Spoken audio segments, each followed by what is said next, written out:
Hello. How is everybody doing this Friday night? Let's see. Hey, Otto. Haven't seen you around lately. Glad you came by. Chaotic Beauty. Okay. That's cool. Tears for Justice. Good to see you here. Cat Lover. And I do know who you are now. Anyways, I figured it out. Took me a minute. But it's good you're here. Hey, Crime. How are you tonight? I heard you got a pretty yucky storm. Scary. Yesterday, it looked like it was going to be pretty ridiculous here, but it didn't end up anything. It sure looked nasty, but yeah, it wasn't too bad. I just came a few minutes early to say hi. I've got a lot to cover. I want to be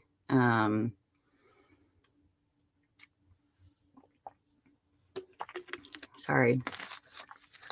I had some I can't say that word, prosciutto and mozzarella wraps. Yeah, that made me really thirsty. So that probably wasn't a good idea. But hey, Angel Bear. Good to see you here.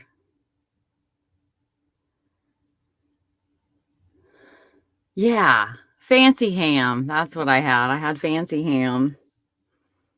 Prosciutto. No, like, I know that word is difficult too.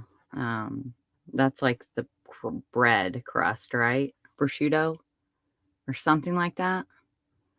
But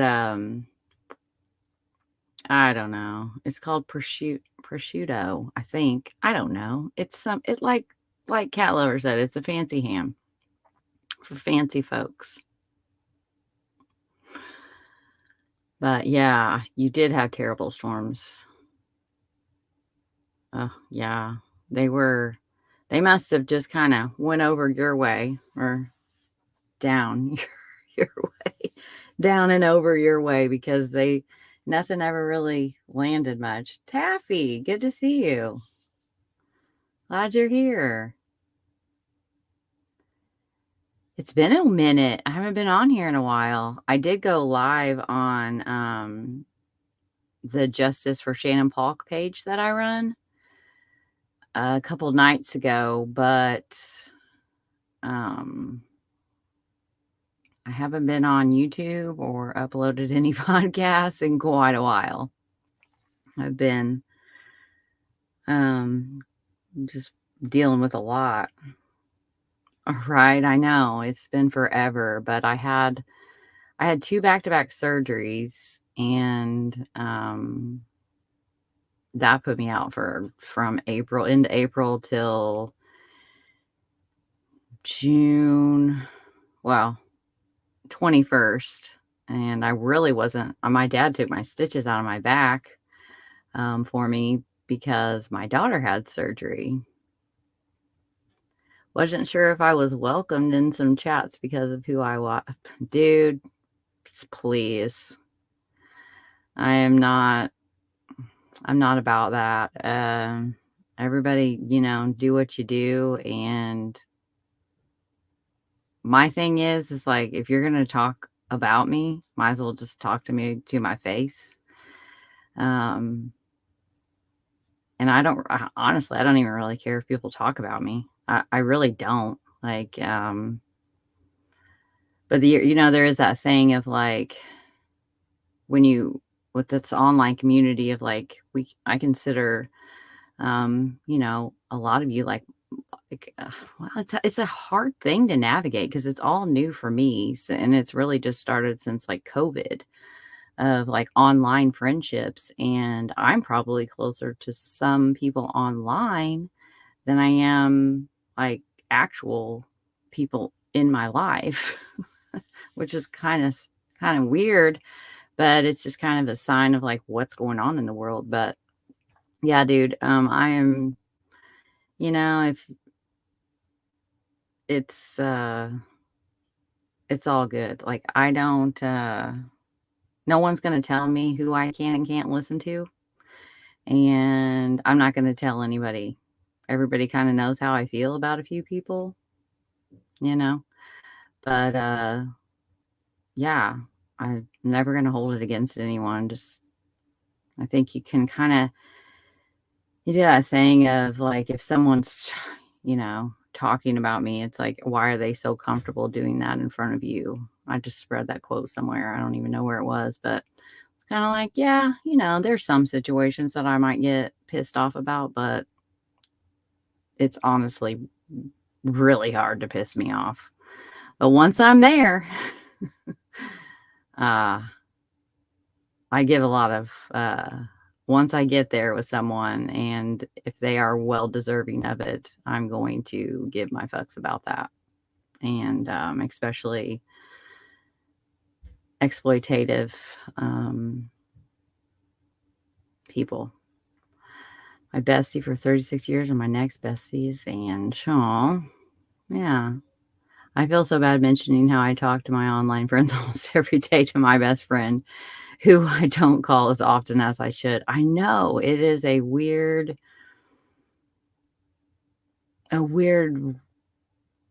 place to be in space and time. Bottom line, if you don't like someone's channel, just stay away. It's that simple, really. Yeah, I stay away, but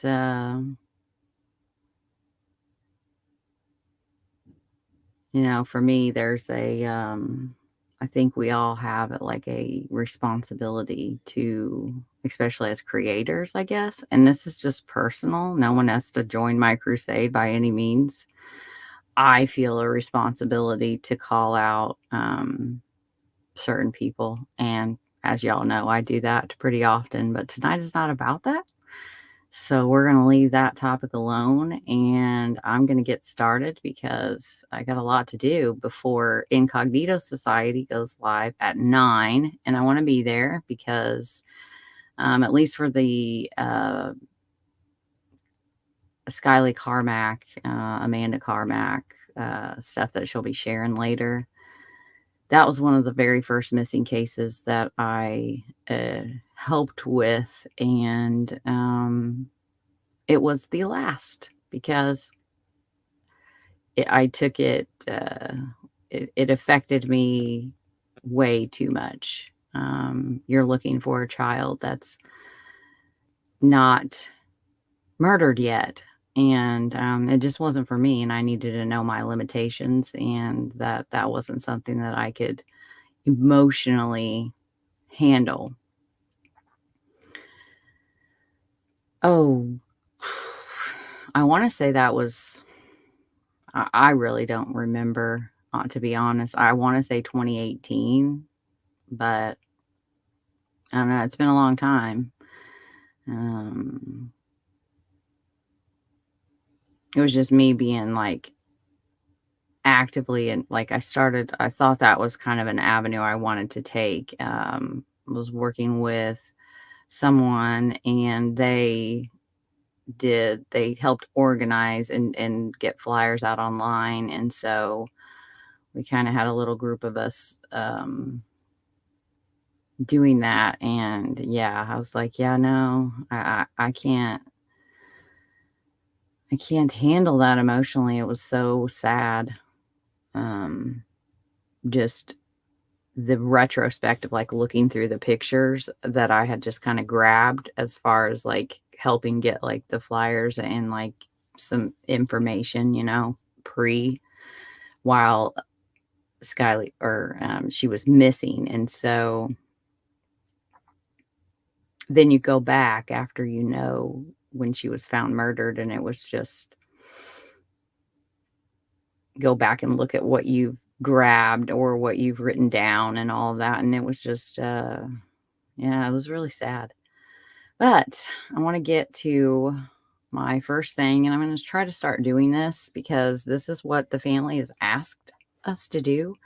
And I live in Indiana, I have followed Delphi from the time they were missing. And that was another one of like, I wasn't involved online. I just saw the coverage that evening. And man, they were so much like my girls and their friends. And knowing, while I don't live in Delphi, I live in a town where we have an area where the kids go, and they're, along this creek. There's tons of bridges that I used to go to when I was a kid. My kids have been there. And they went out the same as them. Very similar personality, my oldest daughter. And, and now, because of their age being the same, like, I know that, like, just that, what they would be like if they weren't robbed of their life. And that just really sucks. It just really sucks for parents of murder victims, and especially children, because they have all these friends, and all of these friends are, they're in high school now, then they've graduated and they're off to college now, and then on and on and on of all of the, we should have had that. We should have had that. And that family, both of those families have been able to, they're literally just incredible. I don't know how they do it, and I think the thing that I would assume that keeps them going is keeping the good memories alive, and making a positive impact on their community. And they're definitely doing that with the Abby and Libby Memorial Park and justice. Finding this bastard, he needs to be caught. And so what they've asked us to do is to share the flyer. So that's what I'm going to do.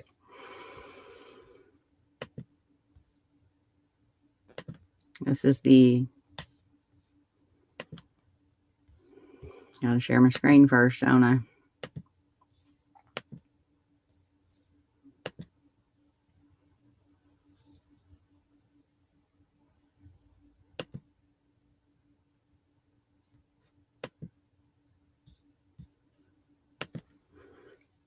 So this is the FBI's Most Wanted, Abigail Williams flyer.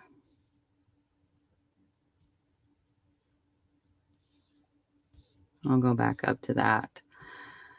On February 13, 2017, Abigail Williams, age 13, and Liberty German, age 14, were hiking on the Delphi Historic Trail near the Monon High Bridge just east of Delphi in Carroll County, Indiana. Abigail and Liberty were reported missing to police after their parents were unable to locate them at the pickup location. Volunteers subsequently discovered the girls' bodies in the woods east of Delphi in Carroll County, Indiana, on February 14, 2017. Investigators have distributed a photo shown above of a person observed on the Delphi Historic Trail. The photo appears to depict a white male wearing blue jeans, a blue coat jacket, and a hoodie. During the course of the investigation, evidence has led investigators to believe the aforementioned person is suspected of being involved in the murders of Abigail Williams and Liberty German. You can submit a tip. You can call the Delphi Homicide Tip Line is 844-459-5786, or you can submit, which is what they prefer you do, submit a tip online via Abby and Libby Tip at cacoshrf.com. Again, Abby and Libby Tip at cacoshrf.com.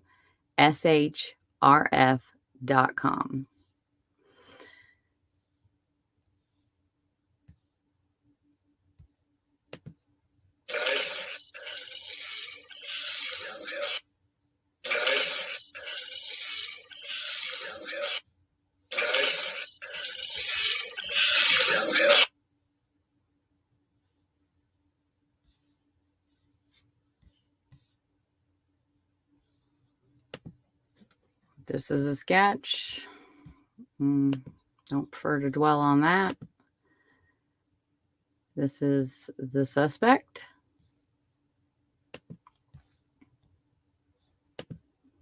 This is the poster. I really do wish, there's one thing that I just really wish could happen. You know, like I've been in groups where it's discussed of like, what could we do to help? You know, and the family always, you know, just please keep sharing the flyers. Just share the flyers, keep their names out there. You know, come to the park, donate while, you know, to the park foundation, to get, you know, the memorial park going.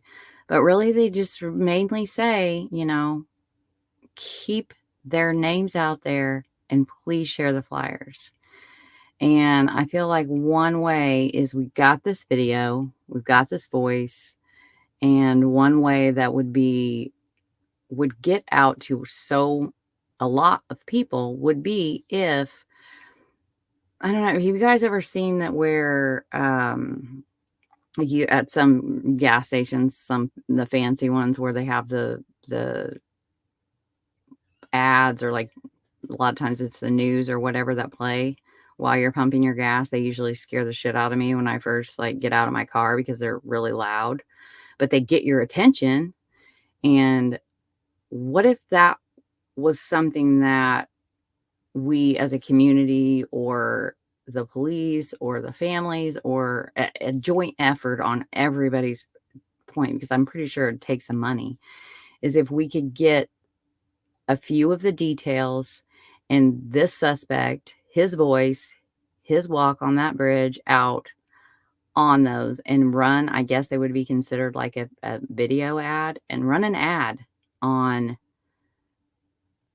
this killer. And the more people, there are so many, I live in Indiana, and there are so many people that this, oh, well, that was solved. Each new time somebody gets arrested, somebody gets mentioned in the paper because they've done A, B, C, or D, then people that don't follow it, they're like, oh yeah, it was that Chadwell guy, wasn't it? I'm like, yeah, no, it's still unsolved, you know. And it's been like that. People still think it Daniel Nations, just because these people name a name, and then people that don't follow the case are like, oh yeah, that was solved, because they're not really doing, you know, all of this deep diving like we do. So yeah, I think it would be really cool. So we already said the white male between 5'6" and 5'10", weighing 180 to 220 pounds, with reddish brown hair. His eye color is unknown. The suspect is believed to be between 18 and 40, but may appear younger. So there's that. And that's the flyer.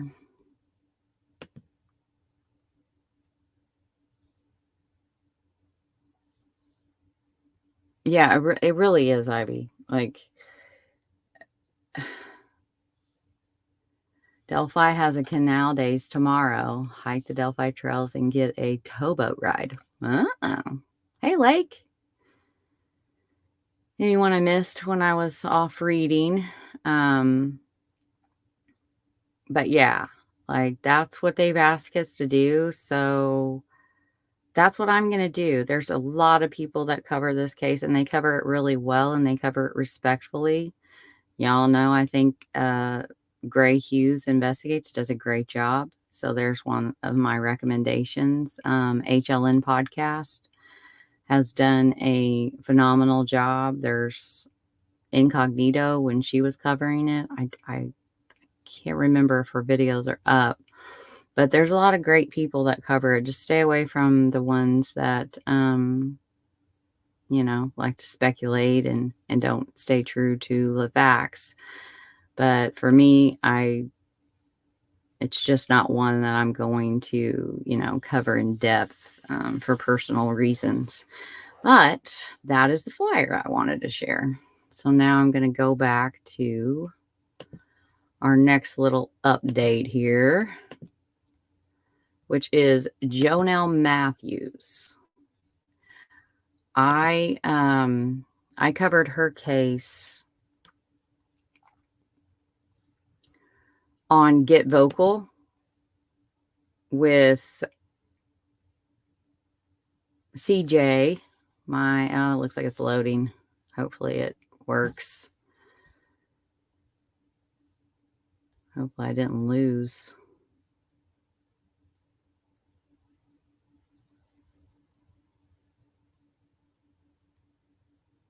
live. But I covered her case on Get Vocal with CJ on our Beyond the Cold Truth. And so there was an update when I've been off, and so I wanted to kind of share that with you guys. A new trial date has been set for man accused of killing Jonelle Mathews in 1984. A new trial date has been set for Steve Pankey, the Idaho man accused of kidnapping and killing Greeley 12-year-old Jonelle Mathews just before Christmas in 1984. Pankey's 4.5-week jury trial will begin October 6th. His first trial date, initially set for July 12th, was vacated to give more time for advisement on a competency evaluation of Pankey. To set the trial for October, Pankey waived his right to a speedy trial, which was supposed to take place within 6 months of the not guilty plea he entered in early February. When asked by Weld County District Judge Timothy Kearns if he waived that right during a hearing Wednesday afternoon, Pankey said he did, adding, "It's time for the state to put up or shut up." Jonelle Mathews cold case. Who is Steve Pankey? And if you would like to, this is in everything that I have is in the notes. So you can go over there, and actually I didn't put the Get Vocal in there. I forgot. But me and her, we had so much fun on Beyond the Cold Truth. But definitely go check out Beyond the Rainbow. CJ is an amazing podcaster and an even more amazing person who I really respect and admire. And she brings a level-headedness and heart to true crime. And so definitely go check her out. And then you can get on Get Vocal, and you can watch all of our old episodes on Beyond the Cold Truth. And, but yeah, you can also, this article is in the show notes that you can read on and read, who Steve Pankey is and all that jazz.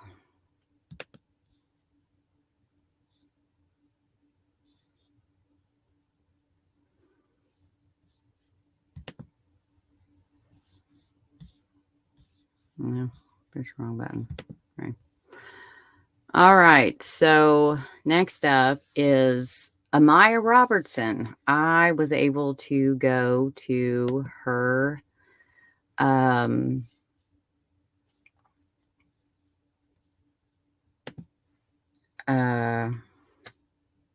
wow. It was like a birthday party for her, and just to bring awareness and just to kind of celebrate the short life that Amiah Robertson lived. And the gathering was in a park. And of course, there was like another party going on. And I mean, it was like ridiculous. But it was really good to get out, be outside, be around, people, and to get to meet Chaotic Beauty. That was really cool. Get to meet Who's Your Cold Cases. That was super cool. We've been talking to, especially Who's Your Cold Case. I've been talking to him for quite a long time. Which I've been trying. He probably hates me for it. Encouraging him to start his own channel, and then he did. So yeah, he's definitely, when you cover Delphi, you get pulled into a lot of drama. So, but yeah, he's hey AK, glad to see you here. But yeah, like he probably is like, why did I ever do this? Why did I ever start a YouTube? But anyways, it was cool to meet them in person and hang out and Amy's a phenomenal person, and I think she's going to do some pretty great things as far as YouTube, and getting the hang of it is definitely difficult. So I do have her links, and she made a video up for the event that we went to for Meyer Robertson. And for those of you who don't know, I'll just do reading a right. I know, AK. Like, it is a hot mess half the time. But, we just kind of gotta. It's been hard because I've been off since I don't even know when the last time. It was right after the jury trial for Ashley Garth. I went live and did a part 1 and never did a part 2. But it was like, man, do I even really want to do this? Like, is this even worth it? And every day I'm probably going to ask that. But my thing is at the end of every day, you sounds weird, sounds like perverted, but you only sleep with yourself. And what I mean by that is, like, when I lay down at night, if I don't do what I've been led to do in any given day,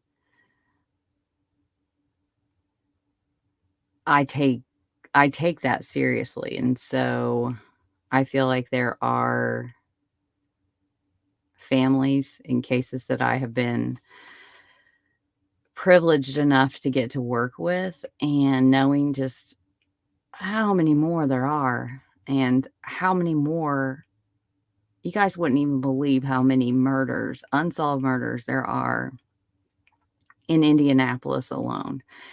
Murders that never even get a blip. You don't even see, nothing, like, you don't ever even hear about it. And so it's like, that's where, when I lay down at night, if I quit doing this because I didn't like A, B, C, or D, or I didn't,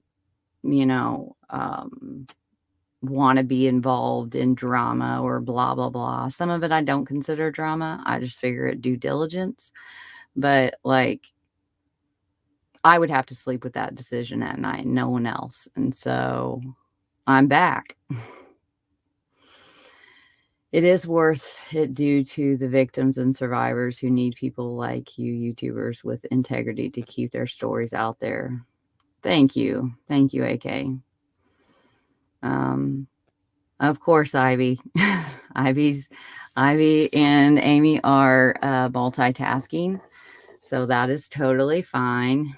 I get it. I do that a lot when I'm listening, especially now that I finally decided not to be cheap. I got rid of cable, so then that gave me some free money to be able to just do the $9.99, and I still get to save $75 a month. So, yeah, YouTube membership or sub or whatever you call it. But yeah, and I do agree, crime. I do agree. And there's a time and a place for everything. And I was going to go live. I had it all set up. And that one, I never did do it because it just really just didn't feel like it. But there are times when not everybody is going to like this book, and that's totally fine. You don't have to read it. But there's a book by Mark Manson, and no, it's not about Marilyn Manson, or not Marilyn Manson. Where did that come from? Charlie Manson. It's not about him. But it is called The Subtle Art of Not Giving a Fuck. And it does have the F word in it 127 times. And it's a very short article. You can get the book, but I didn't really need it because this book, like, changed the way I look at everything. And the book isn't about being indifferent. That was a big, big part of like people that just, I don't give an F, and in general, and just like, nothing is ever important. Well, that's kind of lame. And the book talks about that. But it talks about saving all of your F's to give to, so that you have them and you haven't just thrown them everywhere on every little thing that comes along, like I was giving way too many F's about the double line at the McDonald's, or getting cut off at Walmart, or jerks driving, just like you just get like giving away all your F's everywhere. And he actually says in there, like just strewing them around like, I don't even know what it was, popcorn at a theater or something like that. But so when you can like concentrate your F's, so I'm just going to say forks because I'm trying to not be a potty mouth on YouTube anymore. We'll see how long it lasts. But like when you save them for what really counts, then you're like, that I don't give a F changes is, I don't give an F what anyone thinks. I'm going to go after Anthony Greeno until he's gone, and like, that's like kind of the point of it, is not like, and when I say go after, I just mean like expose the truth, just expose the truth. And so that's what I choose to kind of give my F's about, because I don't give an F, if that makes any sense. And so it's just like, that's like a really good way to like, for me to sum up like the YouTube stuff, is like, save your forks for those really important things that we should all be upset about. Save your forks for the victims that aren't getting justice, like Ray Hainish. Save your forks for the people that exploit that. Those are kind of like more concentrated, and then everything else just seems a lot less important, like inner dramas. And of course, we all get sucked in. I'm not going to be hypocritical and say that I never have, because I definitely have. It's human nature. And, you just got to try. I always go back. I have probably read that article, I can't even tell you how many times, because it centers me. It brings me back to like, yes, you have one of those epiphany moments. And for me, that reading that 7-minute article was an epiphany type moment, and where it changed the direction of my life moving forward. And it was pretty cool. So, because it was like, oh my God, like I need to change. I need to change that. I need to be different. And it's okay to like admit where your shortcomings are, admit where you're wrong, and seek change. And it's something that you have to do like every day. And where it was something just minor for me, it was such a relief, like mentally, of like, oh my God, like this just kind of gave me, like, now that I know this, and it was such simple things to learn. Like, now that I know this, a lot just stopped bothering me. But yeah. Yeah, I think you are too, Ivy. Sketty Nana. I think I said that right. We used to say biscotti. Biscotti Nana. Thanks for coming in. Hey, Sharon, I think I missed you. And if I missed anyone else, I so appreciate you guys being here tonight. And I'm trying to stay focused, but like, I'm really not good at it. And that's okay, because that's just like, I just need to accept it and not give an F about it. And if I have to do a part 2, a part 3, a part 4, then that's okay. Y'all need to help me remember these things. Okay, so on to the next little bit of things I have to talk about. The Amiah Robertson. Just wanted to give you a little kind of short synopsis of her. She is considered, it is considered homicide, but her body has never been found. And this is Amiah. This is her mother. And this is, oh, I forgot to share my screen, didn't I? Okay, so let's start over.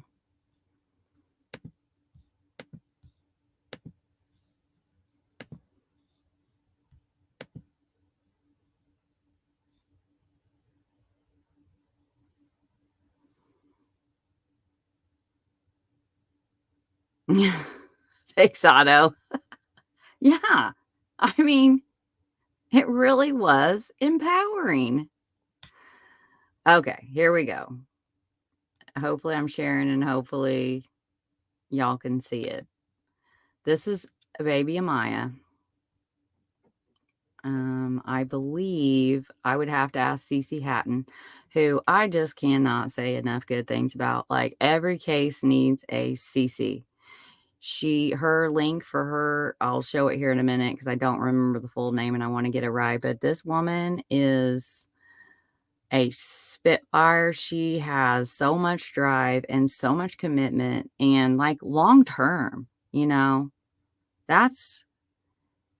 it's hard. And I know because like I have had long, and I will until they're over.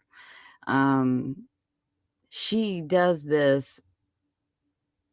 I doubt there is a day that goes by that she does not do something active for Amiah Robertson, this little 8-month-old baby that deserved so much better in her short time on this earth.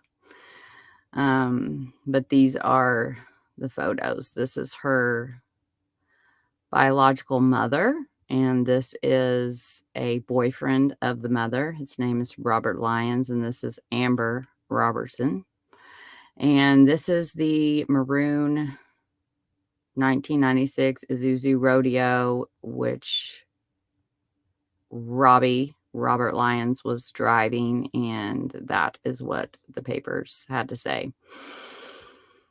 And I'll just read this really quick. Amiah was last seen at the residence of her babysitter, Jeanette Browning, in the 200 block of Holmes Avenue in Indianapolis, Indiana, on March 9th of 2019. Amiah's mother, Amber Robertson, and Amber's boyfriend, Robbie Lyons, had been living with Amiah in their car behind Browning's home. Lyons is not Amiah's biological father. Lyons and Browning were friends and had known each other for years, and Browning had babysat Amiah a couple of times in February and March. On the day of Amiah's disappearance, Browning and other witnesses saw Lyons leave the house with the baby at 1:15 p.m. He was driving a maroon 1996 Isuzu Rodeo in poor condition. He was near Rockville Road and McKinley Avenue between 1:30 and 8:30 p.m. He stayed on the southwest side of the city until 10 p.m., then returned to Amber without Amiah. Now, to get like I said, I just pulled something that would be like a quick synopsis, and I like the Charlie Project. However, if you want to know anything and everything that you want to know for Amiah Robertson, find Cece Hatton, find her group. It is called In Memory of Amiah Robertson Seeking Justice. And there isn't anything that they on that group do not know. So, this is just the information that the Charlie Project has. Amber was initially unconcerned because Amiah was supposed to be with Browning at her house to spend the night. However, had not been brought to Browning's home, and the child was never seen again. It wasn't until the next morning that Amber found out her child wasn't at the babysitter's home, and Lyons taunted Amber about Amiah's whereabouts. Amber later said he told her he would take her to Amiah if she went with him alone, but she didn't know what to do because she was afraid of him. On March 16th, Amber called the police and said that She and Liles had argued about her whereabouts, and he had struck her with his car. So again, remember the details of March 9th is when Amiah goes missing. Her mother calls on March 16th, but initially it was about him hitting her with her car, and then she decided to go ahead and tell them that Amiah was missing.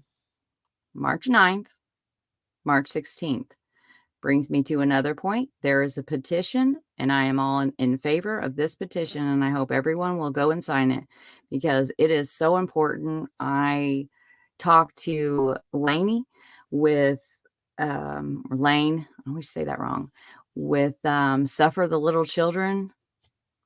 I cannot say enough good things about her, you guys. Please go and so she is on YouTube, I believe, but she Apple Podcasts, Suffer the Little Children. It is one of those podcasts that if you have a true heart for true crime, and it is not easy to listen to it, but it is entirely necessary. It is so necessary, and it should be where our focus is if you just go there, you'll know exactly what I mean. If you've listened to it, you already know what I mean. It is heartbreaking, and I'll tell you what, I was just looking in my case, and I had put in a prosecutor, 2 different prosecutors in Indianapolis, Indiana, in to the search, and I didn't even go to the second page. So it's 1 through 20. And there were 7 on one of them. Like, they're all active too, so they're still pending. And neglect of a dependent that caused the death of that dependent. So that's really disturbing. And so these are the things that Laney brings attention to. And with Amiah, I know that she has talked about that. We've talked about that. And with Amiah still being missing and a lot of the things are unknown, I think that it would be kind of harder for her to cover it right now. But yeah, this is why Amiah is why Suffer the Little Children exists, and why she has to do why she does what she does. And it is a true calling for her. So anyways, back to this. So he hits her with a car. He was arrested for battery. This was the first time authorities had heard Amiah was missing, at first for unclear reasons. The police were led to believe that she had last been seen on March 14th and was in immediate danger. Within a few days, they learned she had actually not been seen. She had actually been seen on March 9th. On March 19th, authorities announced they believed Amiah was in extreme danger. Photos of Amber, Liles, and a vehicle similar to Liles' car are posted with this case summary. When questioned, Liles said the baby was safe and suggested several possible places where she might be. Police checked on the places he named, however, and discovered Amiah wasn't in any of them, and in fact, some of the locations he suggested didn't even exist. Investigators believe Amiah was the victim of a homicide, and Liles is the prime suspect in her disappearance. He has not faced charges in connection with it, however, although he has been arrested multiple times on unrelated matters since her disappearance. Police have conducted several searches for Amiah, including at the Browning residence and in a local river, but have found no trace of the baby's whereabouts. Her case remains unsolved. And then they did hold a press conference, and they did come out, and they, said they were focused on him. And so this is just my information from my mouth, and not investigators, but Amber Robertson is also right up there at the top of that suspect list. So the number you can call is IMPD 317-327-6160. Please, if you know anything about this poor little baby, just call them, you know.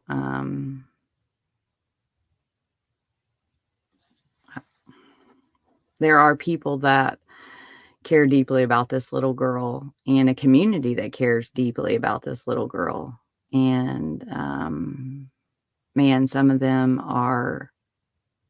they fight tooth and nail, and they are honorable people. And I hope that one day their hard work pays off and this little girl can be laid to rest and justice is served.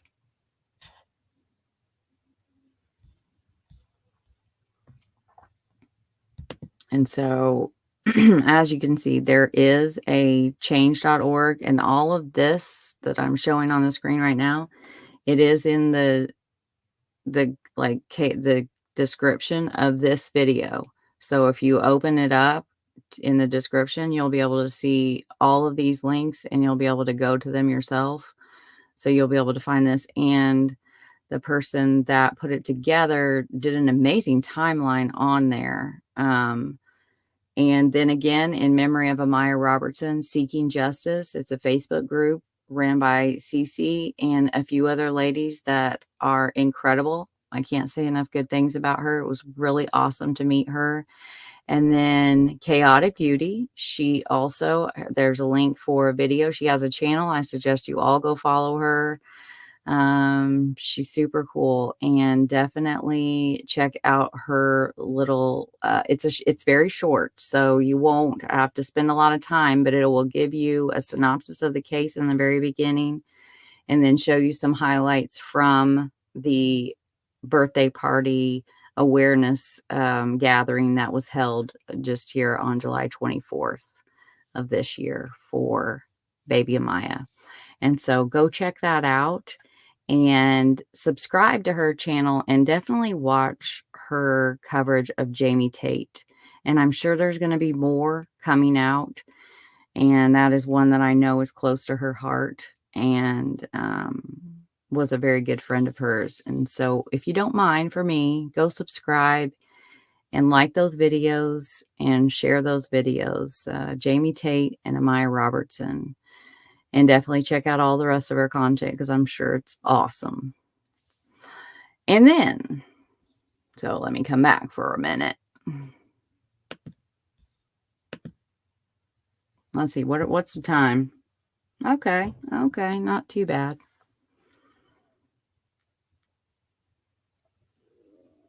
Okay, hold 1 second. 1 second. I'm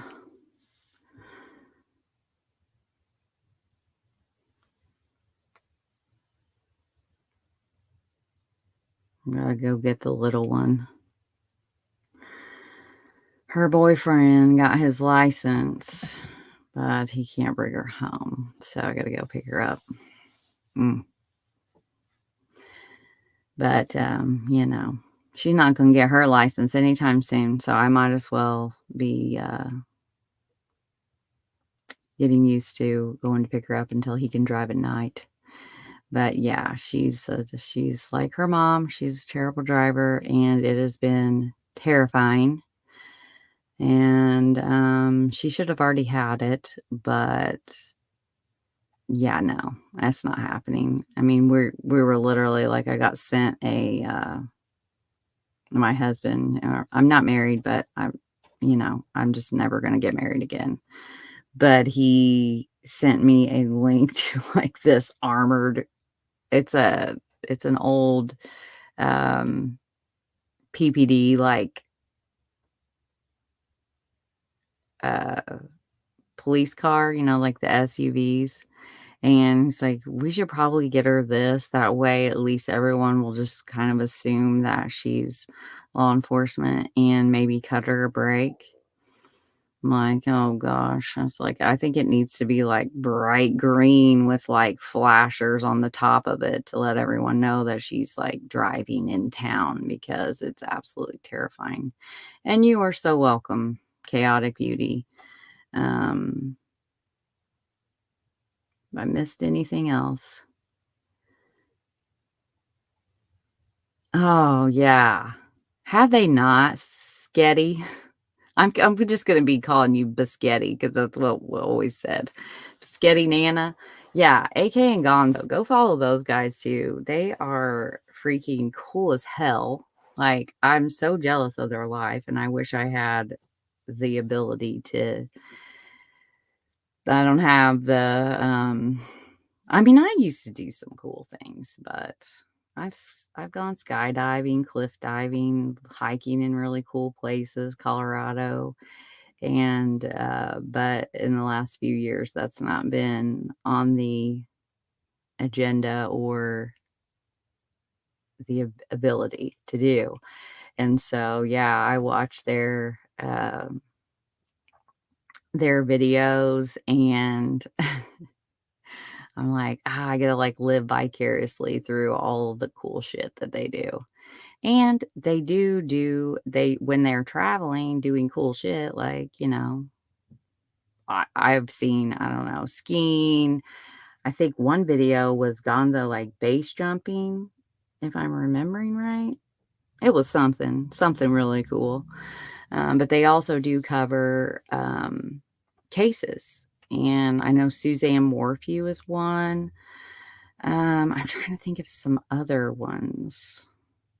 Oh, and they did start another, like a combo channel, which I subbed, and I don't think I've gotten any notifications for anything more, but they went live not that long ago. But yeah, that was a pretty cool, it's a pretty cool channel. So let's see if I've missed anything. Oh, thank you, Crime, for adding that.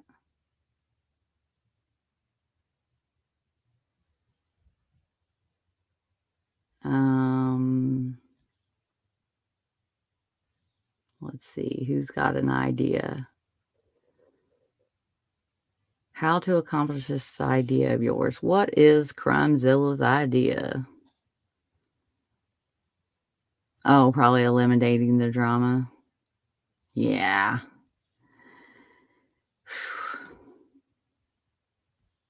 I guess you just don't, like, you can't really, it's like, well, we have to define drama, and then we have to figure out, like, where we're going to give our fucks. See, I'm going to have a hard time at this, not having a potty mouth, but yeah. So I'm going to move right on because I'm doing pretty good on time. And like I said, I do want to go watch Incog because I like her and I think she's awesome. And I think us women need to, we need to work together and collab. And it's really cool to get to see our, share in successes and be there for each other in our not so successes. Like, I don't know what to call them, but yeah, like there's men too, but I think, there's a ton of males in true crime that I respect, admire, um, and there's also this, if you just look at statistics in true crime, podcasting, YouTubing, whatever, especially like audio podcasting, people don't want to hear women. And there's statistics that can like back that up. Well, not necessarily geared towards true crime. The statistics I'm talking about were more so for just like podcasting in general. And that's really sad. And I had heard a podcaster that I love his podcast, and he was on a panel with Lord and Arts, who was another one that I absolutely love. What a great dude, and doing amazing things. And he was a guest. They have a huge podcast, and the name of it is just right, like it's like right here, and I can't grab it. But he had said, he's like, yeah, we avoid having women on as guests or like co-hosts for um our shows because the views go down. And that was like, that's just always stuck with me, that okay, like logically, yeah, that it a fact, like you can tell by your views. And so I can see that, and I've seen the statistics on like men in general and in the workforce, like getting more respect just because you're a male. And I've seen it on call-in shows. I've literally seen true crime like call-in shows where a woman will call in, and it's distance and like, yeah, you're, like, and then a man will call in, and it's like immediately more interesting to the person taking the call and the chat. And there's just like this respect that's given before it's actually earned. And I don't think people are really aware of it. And I don't get like upset about it or anything. It's just something that I always notice. And so, yeah, like that just really sucked to hear him say that. And I was just getting ready to start my podcast. And it's like, damn, and where you start off behind, and you have to kind of earn, like there isn't a sense of just like respect because you have a male voice. And you guys, I don't care if y'all agree or disagree with me, it's just my opinion, and there are some statistics, but statistics are definitely something that shouldn't be questionable, but yet they really are. So I get that. But yeah, having to work so much harder to gain respect of listeners, of like colleagues, um, that's I definitely seen that. I have definitely seen and felt that. And so yeah, like Incog is someone that I respect greatly, and hope y'all go check her out at 9 o'clock tonight. Some people just have the voice, and you are one of them. Well, thank you, Otto. And Georgina, am I saying that right? Stoliker? I hope so. And she tells me that potty mouths are okay. Sometimes it really needs to be said. Yes, that is true. I learned that from one of my mentors. Sometimes a well-placed F-bomb can make all the difference in a situation to really kind of impact or draw people in when you need them to pay attention, or change the course of the way something is going. And we were talking about just in conversations and stuff like that. But a well-placed F-mom can a well-placed, she said the word, so I'm going to honor her because she did pass away last year. A well-placed fuck bomb can make all the difference. Nancy Noel. But yeah, she was a pretty awesome lady, and yeah, it's true. She's right. Well, you're the first crime female channel I've seen a year ago when I first came to knowing the Delphi, and then the other gals who are here now. Well, that's awesome. It must have been on Garrett Kurtz because he's about the only Delphi I've covered. But yeah, Gina. Okay, we're gonna go with, okay, I see what you're saying. So Georgina and Gina. I like Gina. We're gonna go Gina. I can remember that. Now I'm gonna get you confused with Ginger. But, who's Teresa?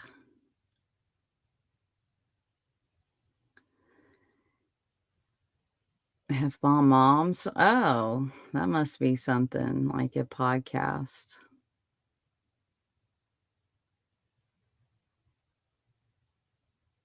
Unmasked. Okay. I just watched a live on Unmasked the other day. Yeah, the interview with Don Wells' sister. So Summer Wells, missing 5-year-old. It's getting a lot of coverage. Y'all, if you know it, you know it. If not, I'm not going to take the time to explain it. But check out like Unmasked, Gray Hughes, Chris Madonna with the Interview Room has done some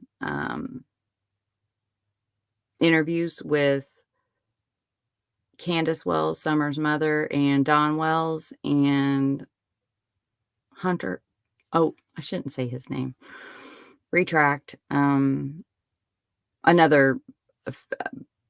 if you know the case, then you know what I'm talking about. So yeah, there's a lot going on there, and I'll tell you what, I am going to touch on it for a minute because I can't help myself. Summer Wells, it's Tennessee. It's a case that I first learned about from Ange, Truth and Justice channel. She had on a special guest, and I don't think she wants to be mentioned, but her guest, it lives in Tennessee, and she also has a Facebook page that you should all go check out. And missing an indigenous. Oh, help me out if you're still here, or if not, then send me a message and I'll go back to it. But yeah, and so that's the first place I heard about Summer Wells, and man alive, when I went and like kind of looked at the area, and then knowing kind of there's like a little pocket, but I don't think it's in that pocket, but there's like a place where Tennessee, Kentucky, and West Virginia all kind of meet, but mountainous, and then there's the hollers. Well, my mom grew up in a holler. We are actually Hatfield McCoy descendants, and that's where I come from. And so, yes, Sarah Ann, West Virginia. And so, as I was like listening to some of these interviews and seeing what people say, and like going through this case, whew, I'll tell you what, like, I can remember going to West Virginia, where my mom grew up in the holler when I was a young kid, and knowing that like we're just a bit different. My family pretty much moved the holler to well, and they all live between like whatever towns like right above Delphi, and then there's some in Flora, Frankfurt, Lebanon. So they all pretty much like stayed on this like one linear road here. But yeah, and so they pretty much just kind of brought the holler right to here, but it is still very different when we would go back there for reunions. And as a kid, it was just like a different world. I mean, and I'm talking just like simple things like we had clothes on as kids and were required to wear clothes all day. And it was kind of frowned upon if you didn't wear your clothes. Not That was not the same for my relatives. I don't know how distantly they're related, but for my cousins I'll just call them cousins because I don't know what else to call them, in West Virginia. I mean, they were dirty and they didn't have clothes and they ate like crap, where I was jealous of them most of the time, not because they were naked, but like because they got to eat whatever the hell they wanted. And there was just really no rules. I mean, they were mountain kids. They were up and down like a little, I mean, it was crazy. Like, they were so little. Most of them were younger than me, and I mean, just watching us little kids, like, climbing up mountains and, like, I'll never forget it, like, my uncle, was taking all of us kids on a hike, and, we hadn't even really made it out of my great aunt's backyard. We're just, like, at the very maybe, like, a couple football fields into this hike, so we haven't started going up a single mountain at all, like, we're still on level-ish ground, and so my uncle yells out, "Freeze." Just said it very calm, very matter of fact, and he said it, like, one time, and, like, all my West Virginia cousins just froze in place, and we're all from Indiana, we're all just kinda like, "What is like, is this a new game? Like, what's going on?" And then my uncle said it again, and then, um, pointed, and pointed, and we looked at where he was pointing, and there was oh, I'm gonna forget what they're called now. A Black Panther? I think they have another name that I am not remembering. Basically, a mountain lion is perched, kind of in that pounce position on the top of this little, edge line in the mountain, um, and he's just this big old Black Panther. Help me out with a better name, it's not Black Panther. Just like anyways, it's just, like, right there, and it's just we're all, you know, freezing. Good thing I'm a freezer by nature, like, fight, flight, freeze. I'm the freeze, and so I was already frozen, but, like, I guess that's what you're supposed to do. I've never really asked a cougar. Okay, jaguar. Hey! Hey, Tanya, good to see you. Kaleidoscope of Crime. She's another fellow woman podcast YouTuber. But yeah, so it was really scary, but it was like, yeah, those are just kind of some of the cultural differences when I was a kid. And so a lot of my family members that still live in West Virginia, they don't have, um, I'll tell you what, they've got the biggest hearts and would do anything for anybody, and they're sweet people, and they are also very poor, and they do not have some of them don't even have running, well, they have running water, but it's like outhouses.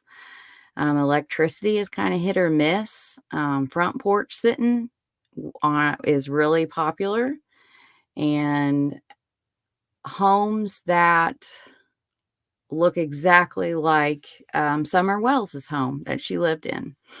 And that was where, when I saw, like, the area and kind of, knowing some of that culture just from my childhood, yeah, like, they're not inside of that community, I guarantee you, they are not the exception to the norm, if that makes any sense to anybody. Like, I guarantee you that there is a big cultural difference that people need to be more aware of with,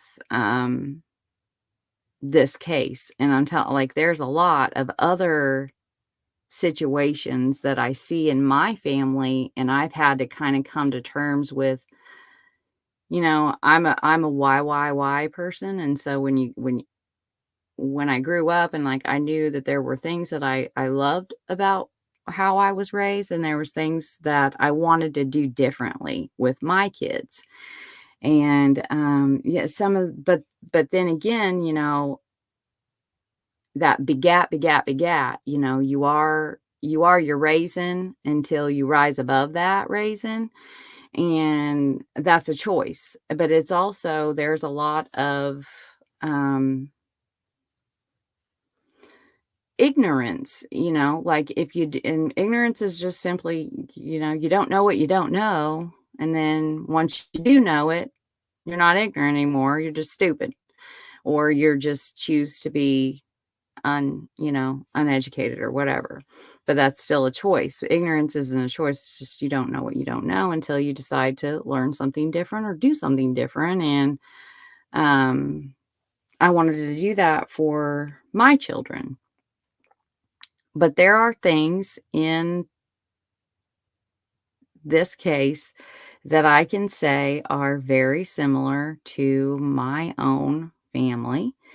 And if you want to learn kind of about it, you can just simply type into Google like toxic family dynamics, and it will give you a real insight into what I'm talking about here with Summer Wells's case. And like one of them, open DCS cases. DCS is coming. They were supposed to be there the day that she went missing. They're not uncommon, and they are hardly a worry. I can't speak for the Wellses, but I'm just saying, like, with my experience with a very, very similar, and yes, I have looked up, the demographics and done a little background reading on the area. And it is a very similar demographic, everything, cultural, demographic, all of that. And yeah, like I will never forget when I went back to West Virginia for for reunions, and I was a new mother, and I took my family and my baby, whom I was still breastfeeding, which because she was a baby, and that's just what I chose to do. But oh my gosh, I mean, they thought I was like, that was so weird to them. They got like a lot of good giggles out of the fact that I was breastfeeding, which I was like, I thought everybody, like most people do this. So, but yeah, there were, and she was clothed. My daughter was clothed, and I will never look at playpens the same. They were just, like little jails, and there's just babies just at the reunion. They're just lined up in these playpens. They ain't got no clothes on. They got full diapers and bottles of tea, like sweet tea in a bottle. For me, that was like, what in the world? Like, I'm totally like judging, and they're looking at me like, you're crazy, and so they're totally judging me too. So it's like a shared judging that had going on the whole time I was there. But yeah, I mean, it was just, it would be like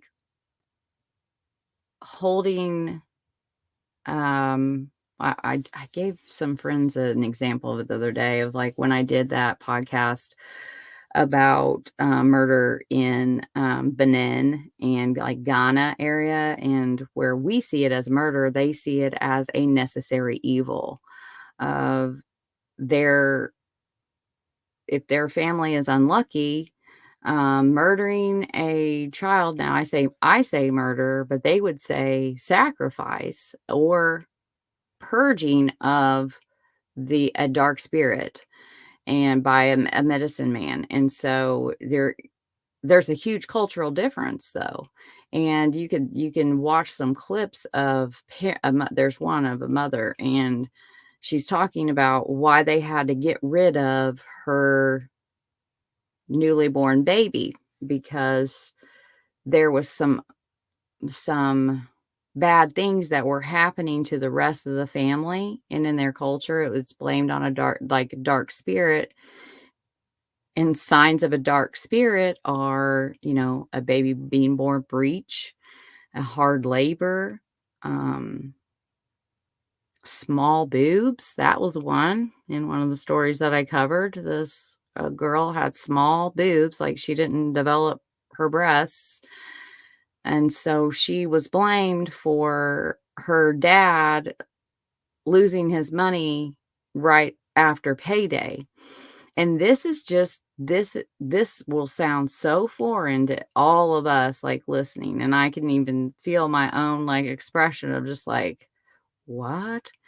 But if you put yourself into a village in Benin or Ghana or in um, many different places in the world, and you think about, not having, I mean, they don't have mail, like, they don't have, um, a lot, like, they don't have phones, and, it's a dirt floor huts, and so when you can, like, put yourself into another person's shoes or circumstance, or have at least, like, an understanding, I guess is what I'm trying to say, of, like, here I'm using this analogy for the wells, and I'm doing a piss poor job of it, but yeah, like, we see that as like, wow, like, how do they not know?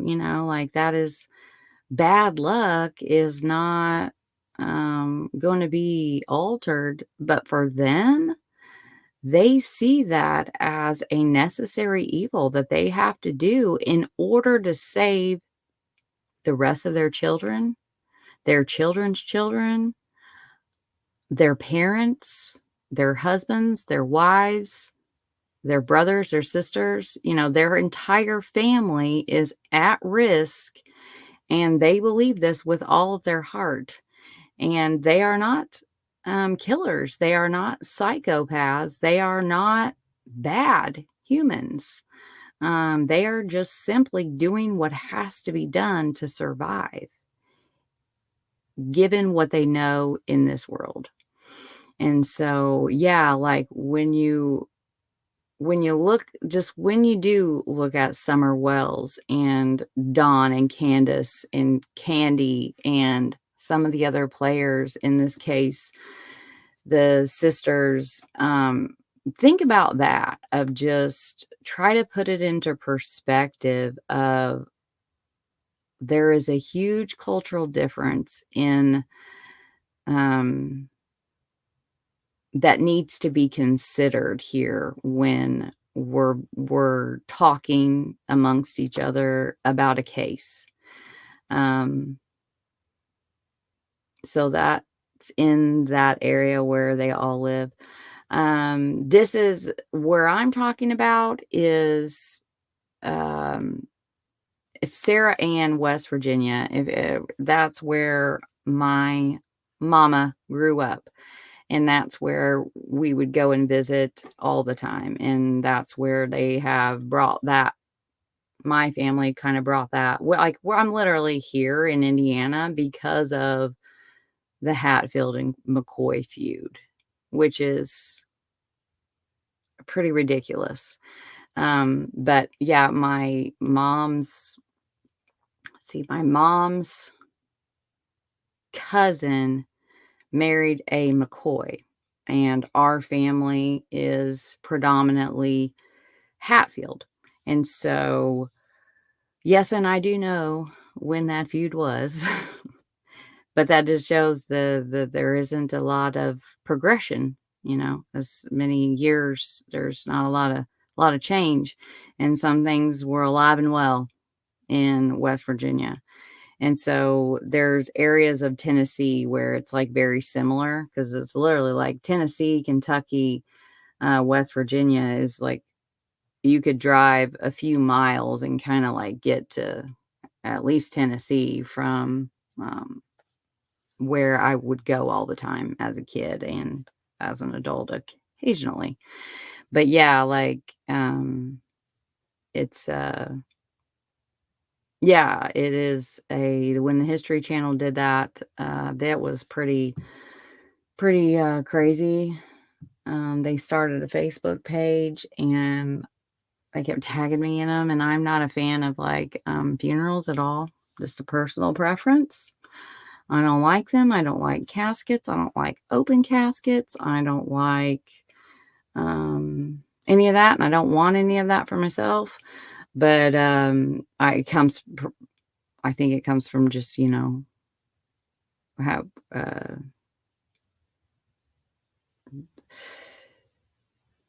family photos being taken, with like that's when you get your family photos taken is with like a casket, and just like cultural differences like that of just, like nowadays it's pretty common to let the mortician handle the makeup and preparing a body for an open casket. But that is not something that my family, um, a lot of them do not, they do that themselves. And, um, there's a lot of differences. So just kind of take that into consideration when you're researching or listening or being anywhere where Summer Wells's family is talking about. I'm not talking about their innocence or guilt one way or the other.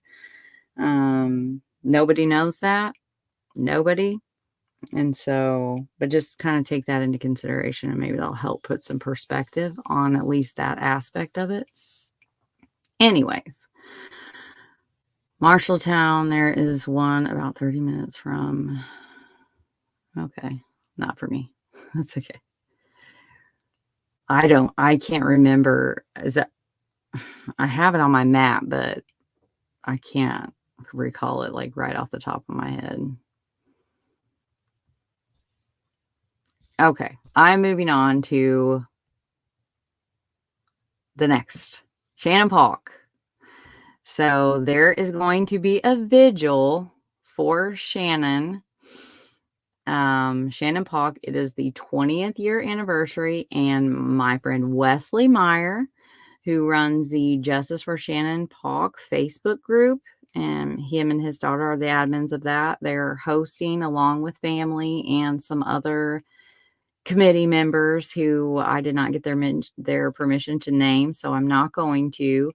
But they have been working very hard, and they are doing a vigil for Shannon this year. And so I hope everyone will go and check that out. And they are going to go live. And so I'm going to share a link here in a sec.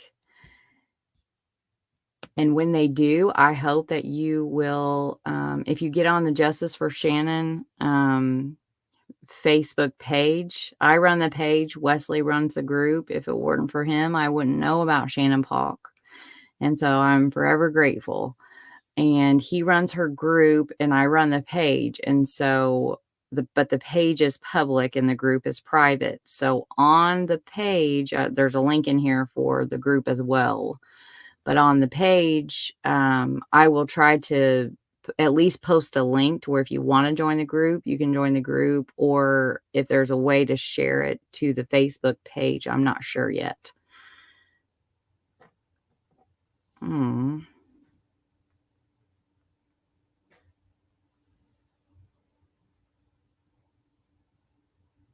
Sorry, a text message. But so this is, see if it'll open it. Yes, this is the Justice for Shannon Paulk page I was telling you about, ran by Wesley. And yeah, definitely go check this page out.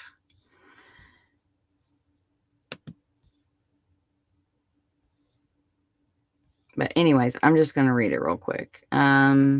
He's posted the agenda for Saturday. They're having a candlelight vigil in memory of Shannon Nicole Paulk. It will be held tomorrow, August 14th at 7:30, and it'll last until about 9 o'clock. It's going to be at Pratt Park in the Amphitheater, the same place as last year's was. This is in Prattville, Alabama, and he has said that he will go live for us that do not get to attend, or somebody will. So between 6:30 and 7:30, the attendees are arriving and signing a guest book. 7:30 to 7:35, they're going to be playing Arms of an Angel.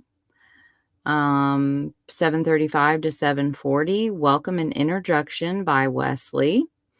And then 740, 750, special word of prayer, special words and prayer by the former mayor of Prattville, Alabama, Jim Byard. And then they're going to from 750 to 8 case updates by the assistant DA, CJ, I think it's CJ Robinson. Really cool guy. I got to meet him last year, and he is looking to be, Prosecutor Houston is retiring, according to the paper. And so it is looking like Prosecutor Robinson will be the lead prosecutor in the Prattville, Elmore, Otaga County. Yeah. So Elmore, Otaga, there's like a tri-county, even though like one town seems big enough. Let alone like 3 counties like all mashed together and they all share the same, because like Prattville alone is like 35,000 residents. So yeah, not rural for me, but you know, maybe it is rural for rural. I can't say that word for some. But anyway, so there will be case updates, and then from 8 to 8:10, there will be special words to family from Mayor Gillespie. And then from 8:10 to 8:20, Alabama Alliance for Human Trafficking and Child Safety, David Humphrey. And from 8:20 to 8:30, Shawn Sellers. They have I guess it would be kind of called like an organization that they have started. It's been over a decade, I believe.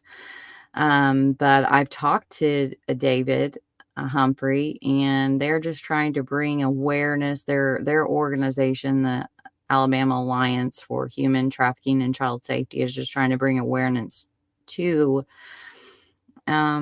exactly what they named it. So a lot that falls in line with what I already talked about with Amiah Robertson case and Suffer the Little Children podcast, and just making sure kids aren't falling through the cracks. And human trafficking, I mean, it is astonishing at how high and how many children go missing, and that are literally aren't even going to get a blip in a paper, or let alone, you know, the local news, because they go missing from foster homes, foster like centers, or not foster centers, at risk youth centers, different things like that, to where there isn't like someone out there like fighting for them every day. And they disappear from places like this, a lot of times in clusters. If you like NamUs, you ought to get on there sometime and look at the clusters of, and you can also do that on the Murder Accountability Project. You can type in you can click the clusters link, and you can look at the clusters of missing, you know, children, like under the age of 18, say 19, 20, whatever, you know, age you want to search, and down, and you see these clusters. And when you kind of zoom in and you kind of go over to Google Earth or Google Maps, and there ends up being there one of these at-risk youth homes right there, or some they literally say they're missing from there, or right around there. And yeah, you're gonna have a lot of kids that run away from places like that. But you know how hard it is to never be heard from again, to just to totally fall off the map. It's pretty damn hard. So those places in Tennessee is a huge one. It's really sad. And but child trafficking in Tennessee is really, really high. It's pretty sad. And it felt like it should be really unexpected. But yeah, it was pretty shocking to see those numbers. And a lot of them are around these centers, and nobody cares. And I find that extremely sad. So hopefully their alliance is able to make differences there. And then they're going to be 8:30 to 8:40 sharing time for if anyone wants to speak. No pressure, but they can. They're going to light the candles, and then Roger Liles he wrote a song. It's called Shannon's Song, and he's going to be singing that, or it might be a recording. I'm not sure. And then 8:40 to 9, they're going to lift up the 20 lanterns, and they will be playing Dancing in the Sky. Hopefully Wesley remembers that the reason that I went YouTube live last year at the Vigil, and me playing Dancing in the Sky is why it got removed from YouTube. And apparently I hit the wrong button, and then it was deleted forever. So that really sucked. But yeah, it's a beautiful song, and the families love that song. And so maybe they'll just have to kind of mute it in order to not get it pulled for breaking the community guidelines, because it's a copyrighted song, even though, I don't know, it was weird.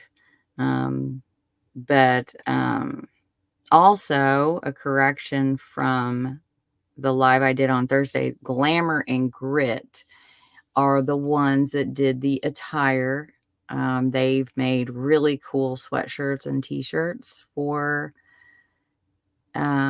Shannon, Justice for Shannon, and a lot of people have bought them to wear, and they have also made a donation in memory of Shannon, and with some of the money that came from people buying sweatshirts and t-shirts and things like that. So that's really cool. And then the special announcement for Shannon. So I did an in-depth one of this, so I'm not going to go into all of it because I've got a half an hour left. But I had sent Gray Hughes from Gray Hughes Investigates an email about a month ago asking him to cover my case of interest. He'd had a guest he does true crime call-in nights, and he'd had a guy call in, and he was kind of telling him his really cool story. And I was like, oh man, and Gray had said, yeah, send me some of those links. Let me look into it, and I'll cover it the way I like to cover it. And then maybe we can do something, together. You can call in on a true crime call, and then we can kind of talk about it after I've covered it my way.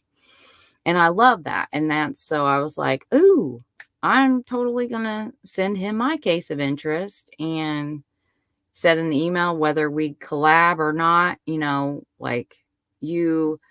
I would really like for you to cover Shannon's case. And so he obliged, and he covered her case about 3.5 weeks ago. And again, the episode and Gray's YouTube is in the show notes of this video. So please go check that out. And I've also put the live that I did on Shannon's page in the show notes as well. But yeah, real quick, I'm just going to play what he said. So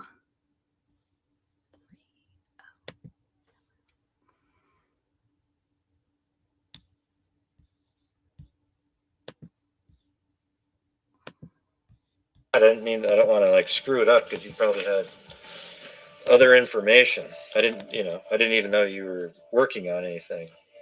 I found a whole bunch of literally 50 different newspaper articles on it. They even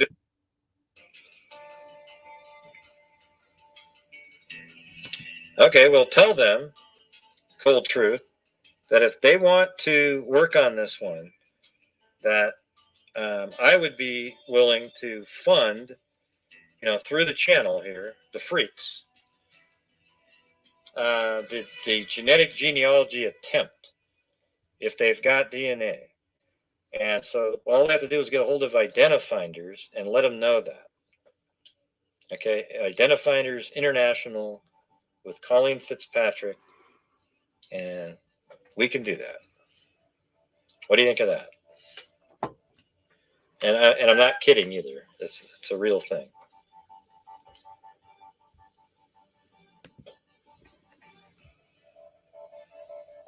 Yeah, because we've already. Yeah.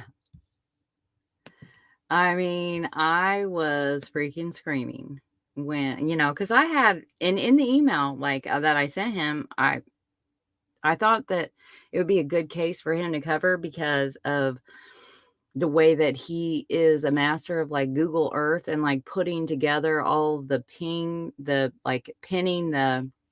the last place, because there's a lot of different places to where Shannon was. And so I thought, and just to get fresh, a fresh perspective, and to see if, because after a while, when you talk to your perspective kind of changes the more involved you get with in caring about people. And so you get that kind of confirmation bias, but it's also kind of connected to relationships. And so trying to just kind of wanting to get his opinion and the way that he does his cases, especially on cold case nights, which are, he covers a ton of things, but he also is on most 6 or 7 days a week. And most of those days are spent talking about cases that no one's ever going to hear of unless they watch Gray Hughes or they have a newspapers.com subscription and how to use it in search because they don't get any attention. And so I thought it would be cool. I sent him, a few articles from newspapers.com of Shannon's case, and that was it. I didn't want him to have any of mine, and I didn't put any of it in the chat until the end when I was saying this stuff about DNA. And so, but yeah, it started, his coverage of Shannon's case starts at about the I think it was 2:05 mark. He does a Tammy Call first. Super interesting case as well. Very sad, unsolved.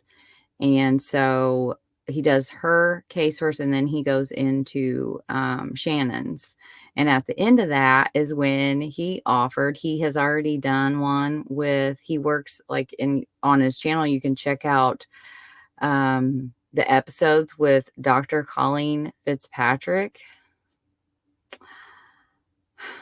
My family makes fun of me about how big of a crush I have on her, just as a human and as just as a human. I mean, she's just freaky, and as an intellect of this, her mind, and because I'm always talking about her, or just because I would like to do that. I do know a lot about the medical side of genetics, and how the SNPs and all, how I've been doing that for a decade, and kind of making templates and just the ins and outs of what the epigenetics can offer us as preventative type health. And it's just super interesting. And, and understanding I've made my own templates for phenotyping, and it's really cool. But I would love to get into the forensic genetic genealogy. And so when he offered that, I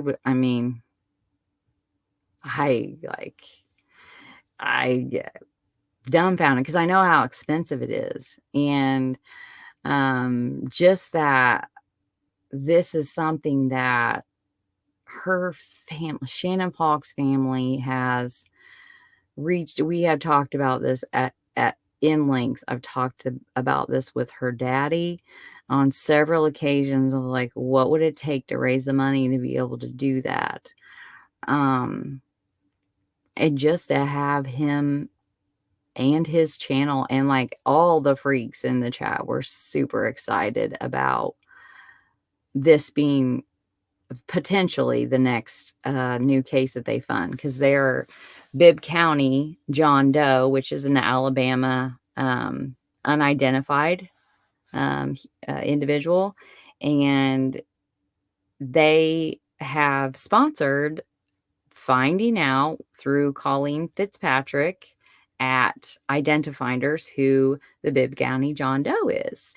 And she came on, and you can watch those episodes, and they just had an update this week that they are done with the lab, the scientific, test like lab and sequencing and all that. And now they're going to be starting into uploading it to the like GEDmatch, and I think Family Tree, I think, is one that's open source, to start doing the genealogy of the forensics genetics, the genealogy part. So that is super cool.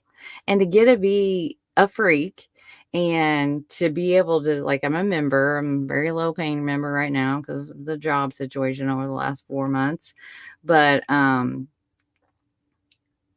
and like donating on nights. And I like Gray. I respect Gray. I think, he is a man of his word, and he doesn't hide or lie about the fact that he's able to go live 7 days a week because of the donations from his followers. And I have zero problem with that as long as you're honest about it.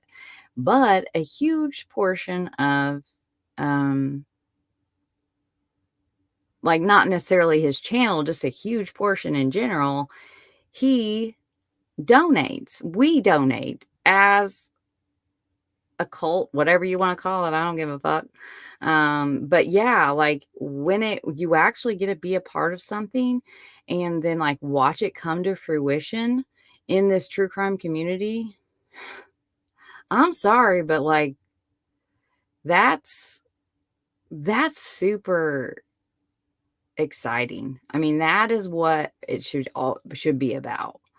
And that we get to do that with a channel and then watch as they're covered. We get to literally have Dr. Colleen Fitzpatrick. Like, she's freaking rocket science. She is the pioneer of forensic genetic genealogy. The first cases was in like 2011.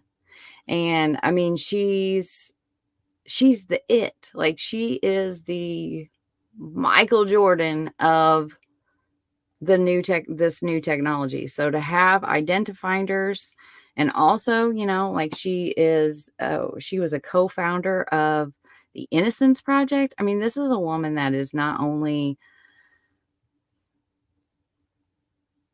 genius. I mean, she's genius. She's quick-witted. The two of them together are hilarious. And she's got a huge heart.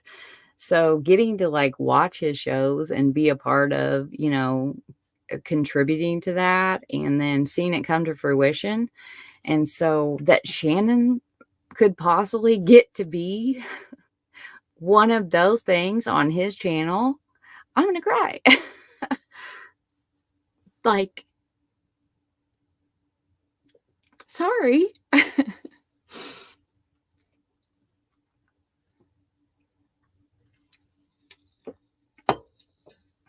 That possibility is so cool.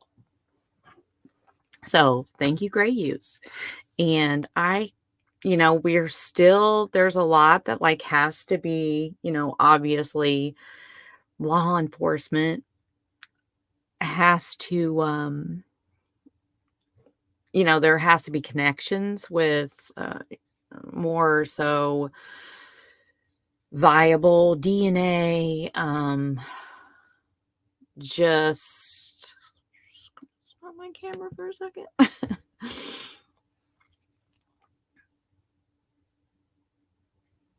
I'm just going to take a second. I'll be right back.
Okay.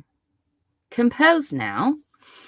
But yeah, like just the possibility of this. And then so at the end of that, Gray said, reach out to your contact in law enforcement, because they have to, obviously, they're going to be the crucial role in this taking place, and tell them to get a hold of Dr. Colleen Fitzpatrick at Identifinders, and I will fund it. Our channel here, Us Freaks, will fund it. We will sponsor Shannon Paulk to have the forensic genetic genealogy done by Identifinders. And we emailed, so I had the email already ready to go because it was late when his show ended, but I wrote it that night, and he sent me a link to kind of a case that they had, that he has it on his channel as well, a case that they had just covered on his channel, that he had Dr. Colleen, and I believe a genealogist. I want to say her name is escaping me right now, and I don't know why, because I'm like, she's a huge inspiration for me too. I think it's Melissa, but she's the genealogist that literally put this case. So they did all the sequencing for this case, that literally other labs were like, yeah, no, we can't do anything. The DNA is way too degraded. They can't do anything with it. Okay, I think my face is okay to share again. But so, the DNA was way too degraded for other labs. And that's not a slam on any other labs. It's just, this is identifying, this woman is literally the pioneer of the technology and the genealogy, everything about it, and there's a ton of links in there. Gray's links in there. The episode links are in there. You can get on and search on his and find the ones with Dr. Colleen Fitzpatrick in them and watch them all. You will spend hours. They are amazing. She is the most interesting woman on the planet. And their banter is hilarious. And so, yeah, what was I talking about? I forgot. I left off somewhere and I was going to go back. Okay, the story. So, so that's how advanced their technology is that it was 0.03, or it might have been 0.01. I think it was 0.03 tenths of a trillionth, 0.03 trillionth of a gram of actual, suspect profile, genetic, like, once they ran it through everything, like that's all they had to work with. And they were able to, once everything was done in the lab and it was put into GEDmatch, I'm pretty sure she said it was GEDmatch. She found the suspect in 2 hours. Like, that's amazing. And so, yeah, like that was, so I shared that in the email and I sent it first thing in the morning. Let Gray know that I sent it. He was excited. He told me he's already talked to Dr. Colleen and she's excited and waiting on the call. And there's been some like, nothing ever goes like super smooth. So there's been some like rough waters here. Just as far as like, making, just the understanding the DNA that they do have, which I don't know. I do know that they have DNA because of another case as well. And in that case, they were able to compare the suspect's DNA to a pedophile named McElroy. And in the affidavit, it states that they compared and he was not the suspect. And that was based on, a one-to-one comparison. But just so there is something that they can compare to. I don't think it is enough. It's not enough to upload to CODIS.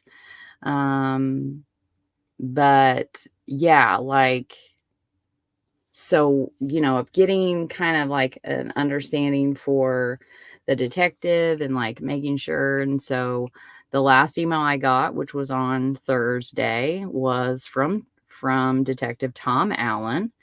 And I'm going to show you a little clip here in a minute. But the email,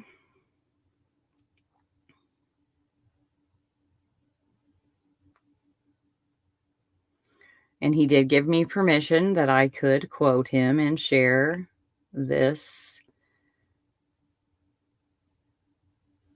So as of Thursday, he sent me a message. I had asked him if he could please let me know if they are going to be taking Gray Hughes up on his offer to use identifinders with Dr. Fitzpatrick. And he said, I am working with a new FBI agent that has been assigned to the Montgomery office. We have had a few meetings and will be working on a lot of things. Fast and furious over the next couple of weeks. I will get him to reach out to the lab director with the offer. However, we may have something else to use them for. Now, I don't know what that means, and I'm assuming that he will talk whatever the however is over with Dr. Fitzpatrick. And, and I know that they have a lot of physical evidence. So, and he has told me in the past that they have because it is not, unfortunate, that it's not one of those JonBenet Ramsey cases. There is not a lot of funds that are allocated for this type of testing and for sending in new swabs of the physical evidence to the FBI lab there in Montgomery. And so I know that like that has been one of the things is like the budget and what they will allow and how long it freaking takes to get back what you send is ridiculous. And it was like 3 years on the last swabs that they submitted. So there's been a backlog since I think like 2006 or something. I mean, pretty much right off the get. No, it was literally in 2001. They were saying that it might take longer. And that was just to make a positive ID, which they did fast track. But then after that, it was like, well, there's a backlog. And yeah, so it's just kind of sucked with that and the money and all of those kind of things for them. And so maybe that's what he means. I don't know. I'm just kind of speculating there of like maybe submitting a brand new sample and to have Dr. Fitzpatrick's input on like where and how to get the best from the physical evidence that you have from a crime scene. Um that alone would be freaking like priceless because of just the years and years and years of experience she has and knowing the ins and outs of the scientist part and the genealogist part. So that will be, maybe that's what he was talking about. I don't know, but I do know that like um they do have, what they do have would be at the FBI. And so having the FBI scientists, because in that long one that I did on Shannon's page, I read from the Department of Justice and the application of forensic genetic genealogy in criminal justice, and like, and how and what are the limitations and what are the, you know, the benefits, the restrictions. And so the DNA is completely different from the STR. I might be mixing those as RT, like DNA, which is what CODIS uses. So you have to have like, is it 12 or 13? So it's like, I think it's 13 to 20 markers on the your like SRT. And I'm not even going to try to like say remember what all the SR, you know, what that is. So to that is it's completely different from SNPs. So the like CODIS system, which, you know, is the main one where all, you know, DNA is uploaded, you know, from a profile that is procured from physical evidence from a crime scene. And so they will run it through SRT. Yeah, SRT testing. And so what they use for the genealogy, or, you know, this part is it's autosomal. It is SNPs is like a short way to say it, but it's single nucleotide polymorphisms. So it is a completely different place. And it's basically like, so you have these markers here, and then inside of those markers, you have millions of sequencing, like genome that is inside that SRT or STR. Oh my God. And so the SNPs is what they use for this. And so it's like opening up each marker and then having a million different places that you can find a like genetic code that separates. So genetic code is basically just like a combination of letters like A, T, G, ATGC, I think, you know, anyways, it's just a combination of letters. And then inside of each of those combinations, it just kind of breaks down from there as you go out from there, your 23 chromosomes. And so this is like opening up this huge array of different, you know, human genetics that make each person different from another person. We're all like 99 point something percent. We all share like that. We all share as human beings, like same, like we share that amount with like bananas and chimpanzees as well. And so then inside of that, you got your DNA that you share that is unique to you as an individual, and unless you are a twin. But from watching Dr. Fitz on Gray's channel, I've learned that even twins, as soon as they're like out of the womb, their their genetics start to differ from each other because they are now individuals in the world. And definitely go check out Gray's episode he did with her about chimeras. It was really fascinating. But yeah, so this will give them the opportunity to know so much more about any DNA that they do have, degraded or not. So yeah, it's really exciting, and I'm pretty sure they have enough to be able to definitely enough to work with. And so that's super exciting, and I can't wait to see if hopefully they announce this tomorrow. I did call the prosecutor's office and they did not call me back, but I know that they're going to be speaking there tomorrow, and hopefully that is one of the announcements. Tom did say that there's an article that's supposed to come out today, but I'm going to show you one that it's really short, that he did give with the Montgomery Advertiser really quick.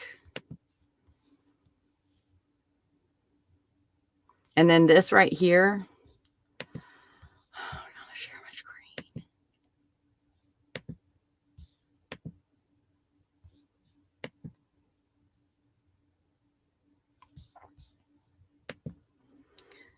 It's very short, but it really gives you it's a good place to start with understanding like the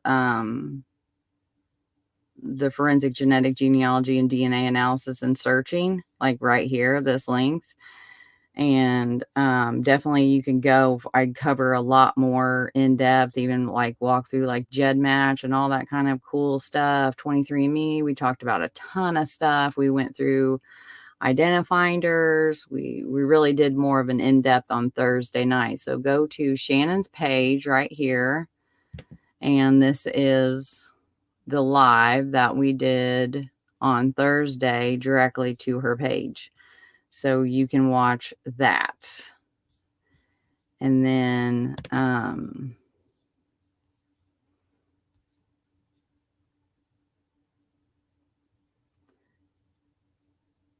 where is it? Where is it? Okay, there it is.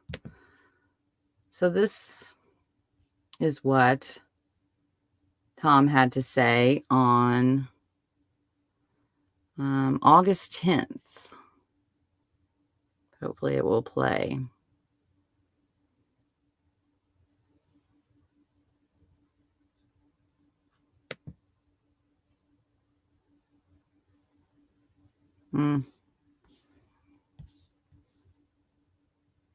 Years, but we worked this case coming up on the 20th anniversary.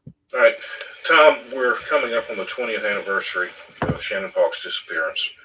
Now, a lot of people would call it a cold case because we haven't had an arrest in 20 years, but we work this case actively, don't we?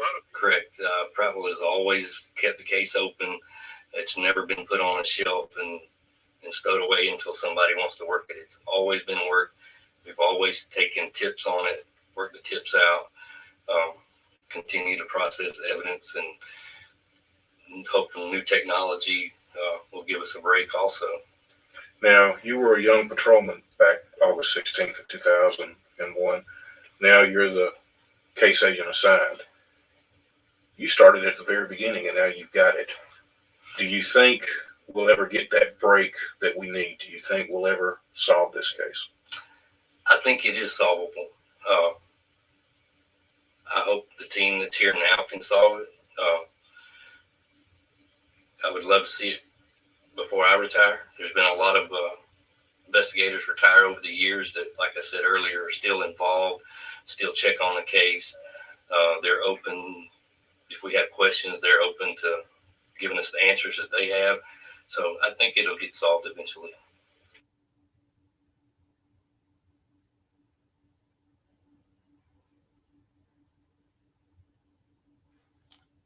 Uh-oh. Oh, geez. Come on.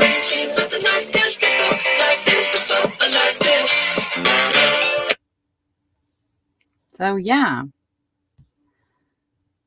that new technology, maybe well, I guess I could check really quick to see, but geez.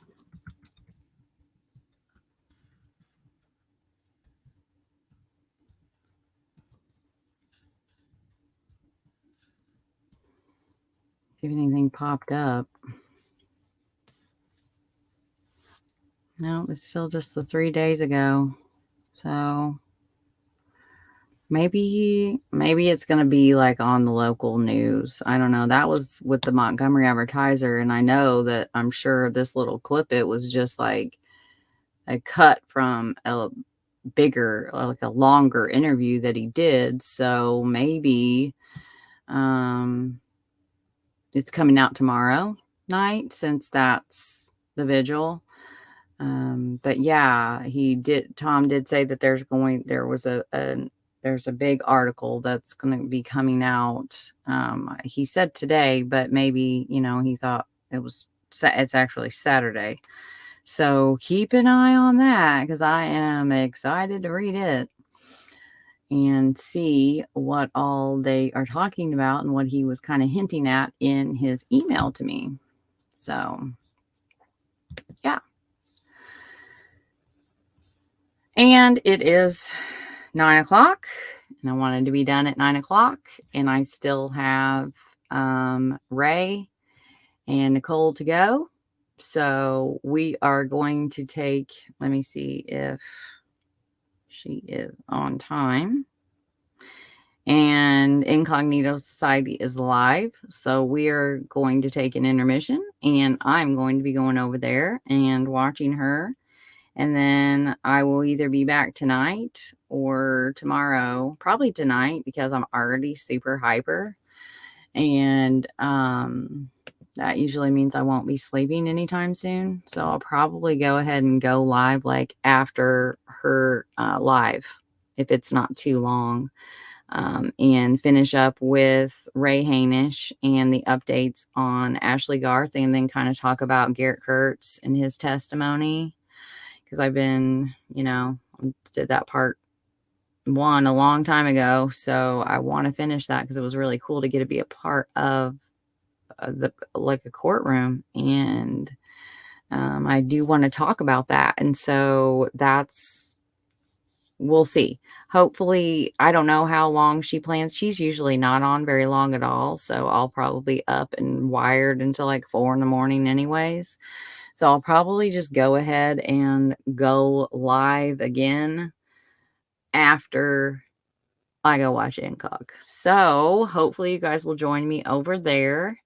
And then we'll come back. We'll talk about the new law in Indiana and how that could possibly affect Ray Hainish's case. That there was some things said in the courtroom that kind of give me some hope about Ray Hainish, and or possibly about Ray Hainish, I should say. And then talk about Garrett Kurtz's testimony, the convictions and sentencings, and the appeal. So we will reconvene later, and I hope you all can come back and join me. And thank you so much for giving me your time on this Friday the 13th. All right. Bye, guys.